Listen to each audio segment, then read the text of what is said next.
बदलापूर अल्पवयीन मुलीसोबत झालेल्या लैंगिक अत्याचाराच्या प्रकरणातील आरोपी अक्षय शिंदे याला पहिल्यांदा अटक करण्यात आलेली होती बदलापूर पोलिसांकडून आणि त्यानंतर एसआयटीने जवळपास 3 वेळा त्याचा रिमांड घेतलेला होता त्याच मुलींच्या लैंगिक छळाच्या प्रकरणामध्ये। आणि सध्या आरोपी अक्षय शिंदे हा न्यायालयीन कोठडीमध्ये होता तळोजा कारागृहामध्ये। मात्र त्याच्या पहिल्या ज्या 2 पत्नी आहेत त्यातल्या एका पत्नीने त्याच्यावरती आरोप केलेले होते लैंगिक छळाचे आणि त्या अनुषंगाने या सगळ्या प्रकरणाची चौकशी ठाणे पोलिसांच्या क्राईम ब्रांचच्या वतीने करण्यात येत होती। आणि याच चौकशीसाठी आरोपी अक्षय शिंदेचा ताबा घेण्याचं क्राईम ब्रांचने ठरवलेलं होतं आणि त्यानुसार कोर्टाकडून त्याची रितसर परवानगी जी आहे ती गुन्हे शाखेने ठाण्याच्या घेतलेली होती। आणि त्यानुसार आज दुपारी ठाणे गुन्हे शाखेचं एक पथक हे तळोजा कारागृहामध्ये गेलं आणि तिथे कोर्टाची जी काही ऑर्डर कॉपी होती ती देऊन संबंधित सगळी कागदोपत्रीची प्रक्रिया पार पडून अक्षय शिंदेचा ताबा हा जवळपास 5 ते 5:30च्या दरम्यान ठाण्याच्या गुन्हे शाखेने घेतला आणि त्यानंतर त्याला घेऊन ठाणे पोलिसांचं पथक जे आहे गुन्हे शाखेचं ते ठाण्याच्या दिशेने येण्यासाठी निघालेलं होतं। त्या दरम्यान एपीआय निलेश मोरे आणि आणखी काही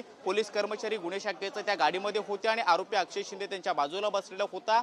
यावेळी अक्षय शिंदेच्या हातामध्ये बेड्या होत्या का हे देखील अद्याप स्पष्ट होऊ शकलेलं नाहीये। मात्र प्रवासादरम्यान आरोपी अक्षय शिंदेनं एपीआय निलेश मोरे यांच्याजवळची बंदूक हिसकावून घेतली आणि त्यानंतर पहिली गोळी त्यांच्या पायावरती मारली आणि पायाला गंभीर स्वरूपाची इजा झाल्यानंतर तातडीनं लगेचच आरोपी अक्षय शिंदेच्या वतीनं आणखी 2 गोळ्या ज्या आहेत त्या झाडण्यात आल्या। या गोळ्या कुणाला लागल्या नाहीत असं देखील पोलिसांच्या वतीनं सांगण्यात येतंय। मात्र आरोपी अक्षय शिंदेच्या हातामध्ये असणारी बंदूक ही लोडेड होती आणि तो कोणत्याही क्षणी आणखी गोळ्या झाडू शकलेला असता अशी जी काही भीती होती त्या बाजूलाच उभ्या असलेल्या पोलिसांना होते आणि त्यामुळे दुसऱ्या एका पोलीस कर्मचाऱ्यानं आपल्या हातात असणाऱ्या बंदुकीमधून आरोपी अक्षय शिंदेवरती काही गोळ्या झाडल्या। स्वसंरक्षणाच्या उद्देशानं सेल्फ डिफेन्समध्ये या गोळ्या झाडण्यात आल्या असं देखील आता पोलिसांच्या वतीनं सांगण्यात येत आहे। आणि त्यानुसार आरोपी अक्षय शिंदेवरती गोळ्या झाडल्यानंतर तो तिथेच जागीच त्याचा मृत्यू झाला असावा असं देखील आतापर्यंत समजतं आहे। त्यानंतर आरोपी अक्षय शिंदे आणि जखमी झालेले पोलीस अधिकारी एपीआय निलेश मोरे यांना दोघांनाही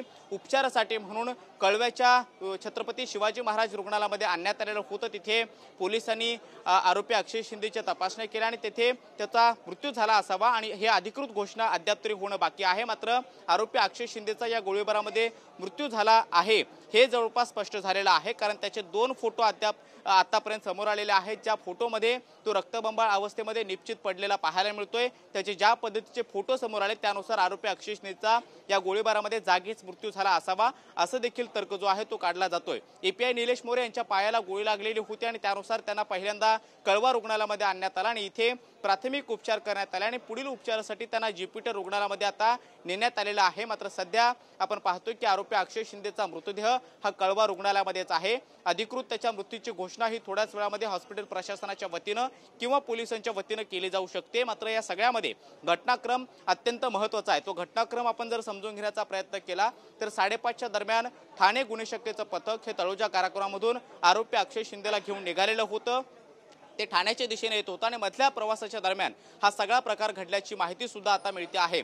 पहिल्यांदा आरोपी अक्षय शिंदेनं एपीआय निलेश मोरे यांच्याकडची बंदूक हिसकावून घेतली त्यांच्या पायावरती पहिली गोळी झाडली आणि त्यानंतर आणखी 2 गोळ्या झाडल्या। मात्र आता हा सगळा घटनाक्रम जो आपण पाहतो आहोत किंवा ऐकतो आहोत त्यानुसार विरोधकांकडून किंवा अनेक प्रश्न जे आहेत ते उपस्थित केले जात आहेत की बंदूक हिसकावून घेईपर्यंत पोलीस नेमकं काय करत होते कारण जर आरोपी अक्षय शिंदेचा ताबा पोलिसांनी घेतलेला होता तर त्याच्या हातामध्ये बेड्या ठोकण्यात आलेल्या होत्या का आणि जर पोलिसांची बंदूक त्याने हिसकावून घेतलेली आहे तर पोलिसांची लॉक असणारी बंदूक अनलॉक त्यानं कशी केली असे अनेक प्रश्न जे आहेत ते सध्या उपस्थित केले जात आहेत। आरोपी अक्षय शिंदेचा गोळीबारामध्ये मृत्यू झालेला आहे आणि ही माहिती त्याच्या कुटुंबियांपर्यंत पोहोचल्यानंतर कुटुंबियांच्या वतीनं सुद्धा पोलिसांवरती गंभीर स्वरूपाचे आरोप केले जात आहेत। पोलिसांनी जाणून बुजून कट रचून माझ्या मुलाची हत्या केली असा आरोप अक्षय शिंदेच्या आईनं आणि त्याच्या वडिलांनी केलेला आहे। त्यामुळे हे सगळे आरोप पाहता येत्या काळात या सगळ्या प्रकरणाची चौकशी कशी होते हे पाहणं महत्त्वाचं असणार आहे। या प्रकरणामध्ये आपण जर पाहिलं तर आतापर्यंतच्या कस्टडियल डेथची जर प्रकरणं पाहिली तर पहिल्यांदा जर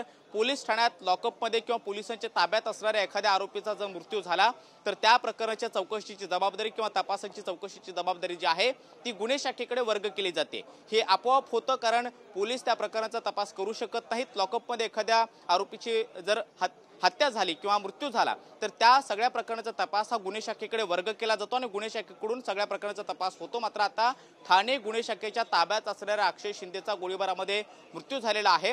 पोलीस आता जरी असं सांगत असले की अक्षय शिंदेनं पहिल्यांदा पोलिसांकडची बंदूक हिसकावून घेतली आणि पहिल्यांदा पोलिसांवरती गोळीबार केला आणि त्यानंतर पोलिसांनी सेल्फ डिफेन्सच्या उद्देशानं त्याच्यावरती गोळ्या झाडल्या। हा सगळा घटनाक्रम जरी आता सांगितला जात असला तरी मात्र या सगळ्या घटनाक्रमातली सत्यता नेमकी काय आहे, कशा पद्धतीचा हा घटनाक्रम घडला याची सुद्धा चौकशी येत्या काळामध्ये होऊ शकते। जे पथक ठाणे गुन्हे शाखेचं तळोजा कारागृहामध्ये गेलेलं होतं त्या पथकामध्ये किती अधिकारी होते, एपीआय निलेश मोरे हे जखमी जरी झालेले असले तरी मात्र ते जखमी होत असताना नेमकं काय काय घडलं याची माहिती ही ठाणे पोलीस दलातल्या जे गुन्हे शाखेचे अधिकारी जे त्या गाडीमध्ये होते अक्षय शिंदेचा ताबा घेऊन येत होते त्यांच्या वतीने घेतली जाईल आणि येत्या काळात या सगळ्या प्रकरणाची उच्चस्तरीय चौकशी सुद्धा केली जाऊ शकते। कारण गुन्हे शाखेच्या ताब्यात असणाऱ्या अक्षय शिंदेचा गोळीबारामध्ये मृत्यू झालेला आहे। आता पोलिसांच्या माध्यमातून जी माहिती प्राथमिक स्वरूपामध्ये दिली जाते तीच माहिती उपमुख्यमंत्री आणि गृहमंत्री देवेंद्र फडणवीस त्याचबरोबर मुख्यमंत्री एकनाथ शिंदे यांच्या वतीने सुद्धा माध्यमांना देण्यात आलेले आहे। त्यामुळे या सगळ्या प्रकरणामध्ये घटनाक्रम नेमका काय तो समजून घेणं आवश्यक आहे। घटनाक्रम जो आतापर्यंत पोलिसांच्या माध्यमातून सांगितला जातोय त्यानुसार 5:30 वाजता गुन्हे शाखेचं पथक तळोजा कारागृहातून अक्षय शिंदेला घेऊन निघालेलं होतं। या पथकामध्ये एपीआय निलेश मोरे आणि आणखी काही पोलीस कर्मचारी होते। पहिल्यांदा अक्षय शिंदेनं याच दरम्यान एपीआय मोरे यांची बंदूक हिसकावून घेतली आणि त्यांच्या पायावरती पहिली गोळी झाडली आणि आणखी 2 गोळ्या त्याच्या वतीनं झाडण्यात आल्या। म्हणजे एकूण 3 गोळ्या अक्षय शिंदेनं या दरम्यान झाडलेल्या आहेत। मात्र बंदूक ही लोडेड होती आणि त्यामुळे आणखी गोळ्या तो झाडू शकला असता ही भीती ओळखून सेल्फ डिफेन्स मध्ये दुसऱ्या पोलीस कर्मचाऱ्याने स्वतःकडे असणाऱ्या बंदुकीच्या माध्यमातून त्याच्यावरती गोळ्या झाडल्या आणि यामध्ये त्याचा मृत्यू झाल्याचं कळतं आहे। सध्या एपीआय निलेश मोरे यांना उपचारासाठी ज्युपिटर रुग्णालयामध्ये हलवण्यात आलेला आहे। मात्र अक्षय शिंदेचा मृतदेह अजूनही कळवा रुग्णालयामध्ये आहे। त्याच्यावरती शवविच्छेदन जे आहे ते इथंच केलं जातं की जे हॉस्पिटलमध्ये केले जातं हे पाहणं आवश्यक आहे। मात्र त्यानंतर त्याचा मृतदेह त्याच्या कुटुंबियाकडे सोपवत असताना त्याचं कुटुंबीय ते मृतदेह स्वीकारतं का, कारण ते ज्या पद्धतीनं पोलिसांवरती आरोप करतात सरकारवरती आरोप करतात ते पाहता तो मृतदेह स्वीकारण्यामध्ये कदाचित ते भूमिका वेगळ्या प्रकारची घेऊ शकतात। मात्र सध्या तरी बदलापूर प्रकरण जे संपूर्ण महाराष्ट्रामध्ये गाजलेलं होतं अल्पवयीन मुलींसोबत लैंगिक छळाच्या प्रकरणामध्ये आरोपी अक्षय शिंदे याच्यावरती आरोप झाल्यानंतर बदलापूरची जनता जे रस्त्यावरती उतरलेली होती, रेल्वे सुद्धा रोखण्यात आलेली होती। या सगळ्या प्रकरणामधील आरोपी अक्षय शिंदेचा गोळीबारात मृत्यू झाल्यामुळे पोलिसांनी तो एन्काउंटर केला असल्याचं सुद्धा चर्चा जी आहे ती रंगू लागलेली आहे। विरोधकांकडून आरोप होतोय त्यामुळे या सगळ्या प्रकरणामध्ये येत्या काळात काय काय घटना घडतात किंवा या सगळ्या प्रकरणाची चौकशी कशा पद्धतीने होते हे पाहणं महत्त्वाचं असणार आहे।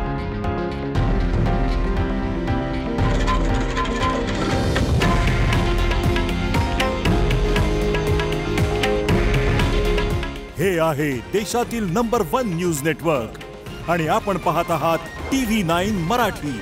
काळजी तुमची, हित महाराष्ट्राचं।